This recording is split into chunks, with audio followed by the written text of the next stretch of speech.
Toxic যে কোনো relationship থেকে যত দ্রুত আপনি বেরিয়ে আসবেন ততই আপনার এবং আপনার পার্টনারের জন্য বেস্ট।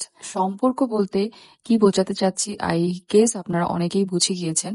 যে সম্পর্কে অনেক বেশি উচাটান থাকে, লাইক একজন আরেকজনকে সব সময় পোক করে যে এটা কেন করেছো, ওটা কেন করেছো, এটা কেন করলা না, ওভাবে করলে বেটার হতো, এটা এইভাবে করা উচিত, এইভাবে হাঁটো, এইভাবে খাও, এইভাবে উঠো, এভাবে কথা বলো, এইভাবে হাসো, তুমি হাসলা কেন, তুমি গান গাইলা কেন। প্রত্যেকটা পদে পদে মানে প্রত্যেকটা পদক্ষেপে আপনাকে যে পোক করছে, আপনার সেটা আপনার হাজবেন্ড হোক, আপনার ওয়াইফ হোক, আপনার বয়ফ্রেন্ড হোক, আপনার গার্লফ্রেন্ড হোক, আর যদি এই সম্পর্কটা বিয়ের আগেই হয় সেক্ষেত্রে আমি বলবো যত দ্রুত সম্ভব ওই টক্সিক পার্সন থেকে আপনি যত দ্রুত সম্ভব বেরিয়ে আসেন। এই সম্পর্ক আপনি বেশি দিন টিকিয়ে রাখতে পারবেন না, নিঃশ্বাস নিতে পারবেন না যদি বেশি দিন টিকিয়ে রাখেন। আপনার বয়সের আগেই আপনি মরে যান। এই সম্পর্কগুলো একদম টেকসই না, যত দ্রুত বেরিয়ে আসুন।